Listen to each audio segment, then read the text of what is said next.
ఎన్నికలు వచ్చిన ప్రతిసారి బీసీ రాగం ఎత్తుకోవడం కాంగ్రెస్ కు అలవాటన్నారు బీజేపీ ఎంపీ డీకే అరుణ. కాంగ్రెస్ మహాధర్నపై డీకే అరుణ ఢిల్లీలో కీలక విమర్శలు చేశారు. తెలంగాణలో కాంగ్రెస్ ప్రజల విశ్వాసాన్ని కోల్పోయిందన్నారు. అందుకే బీసీ రిజర్వేషన్ల పేరుతో మరోసారి డ్రామాలు చేస్తుందని ఆమె ధ్వజమెత్తారు. రాజకీయ డ్రామాలొద్దని, దమ్ముంటే కామారెడ్డి డిక్లరేషన్ అమలు చేయాలని సూచించారు. ఎప్పటి నుంచో బీసీలకు వ్యతిరేకంగా ఉన్న కాంగ్రెస్ బీసీల ఓటు బ్యాంకును రాజకీయంగా వాడుకుంటుందని మండిపడ్డారు డీకే అరుణ.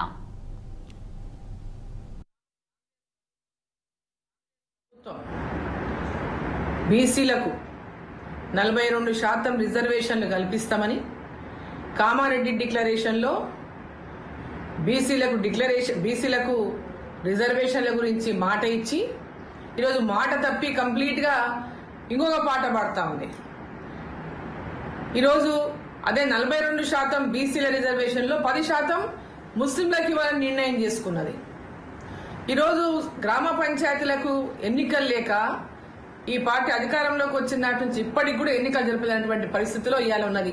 గ్రామ పంచాయతీలకు నిధులు రాక గ్రామ పంచాయతీల అభివృద్ధి పనులు నిలిచిపెట్టేటువంటి పరిస్థితిలో తెలంగాణలో ఏర్పడింది. సో కేవలం బీసీల యొక్క ఓట్లను రాలగొట్టడానికే బీసీ మాట, బీసీ పదం వీళ్ళు మాట్లాడుతున్నారు. కానీ వీళ్లకు బీసీలకు రిజర్వేషన్ ఇచ్చేదాని పట్ల చిత్తశుద్ధి లేదు. గతంలో ఎప్పటి నుంచో వీళ్ళకు బీసీలకు వ్యతిరేకమే.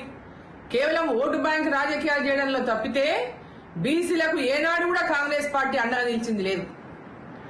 ఇవాళ ఢిల్లీలో వచ్చి ధర్నాలు చేస్తాం, అది చేస్తాం, ఇదేదో భారతీయ జనతా పార్టీ మీద నెపం నెట్టని ఇంకా డ్రామా చేస్తే తెలంగాణ ప్రజలు కానీ తెలంగాణ బీసీలు కానీ అమాయకులు ఎవరు లేరు. ఇక్కడ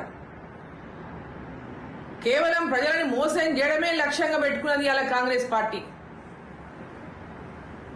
అవగాహన రాహిత్యం ఒక పక్క, కేవలం ఇవాళ తెలంగాణ రాష్ట్రంలో 6 హామీలని అధికారంలోకి వచ్చి ఆ 6 హామీలని నెరవేర్చకుండా ప్రజలను మోసం చేసి మళ్ళీ ఇప్పుడు బీసీ రిజర్వేషన్లని మరోసారి మోసం చేయడానికి ప్రయత్నిస్తా ఉంది. స్థానిక సంస్థల్లో గెలుపు మీద నమ్మకం లేక ప్రజల విశ్వాసాన్ని కోల్పోయినటువంటి కాంగ్రెస్ పార్టీ ఇవాళ భారతీయ జనతా పార్టీ మీద ఇదేదో రిజర్వేషన్ వాళ్ళు చేయదలుచుకున్నట్టు, భారతీయ జనతా పార్టీ అడ్డుకుంటున్నట్టు ఈ డ్రామాలన్నీ కట్టిపెట్టి మీరు ఎంబడే ఎన్నికలు జరపండి, ఎంబడే మీరు ఇచ్చిన మాటను నిలబెట్టుకోండి.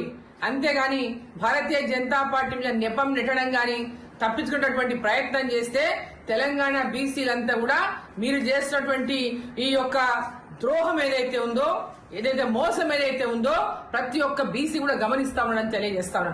మీకు చిత్తశుద్ధి ఉంటే ఎంబడే ఎన్నికలు, స్థానిక సంస్థలకు ఎన్నికలు పెట్టండి. మీరు ఇచ్చిన మాట ప్రకారం 42% రిజర్వేషన్ బీసీలకు ఇవ్వండి. తెలంగాణ ప్రత్యేక రాష్ట్ర సాధన ధ్యేయంగా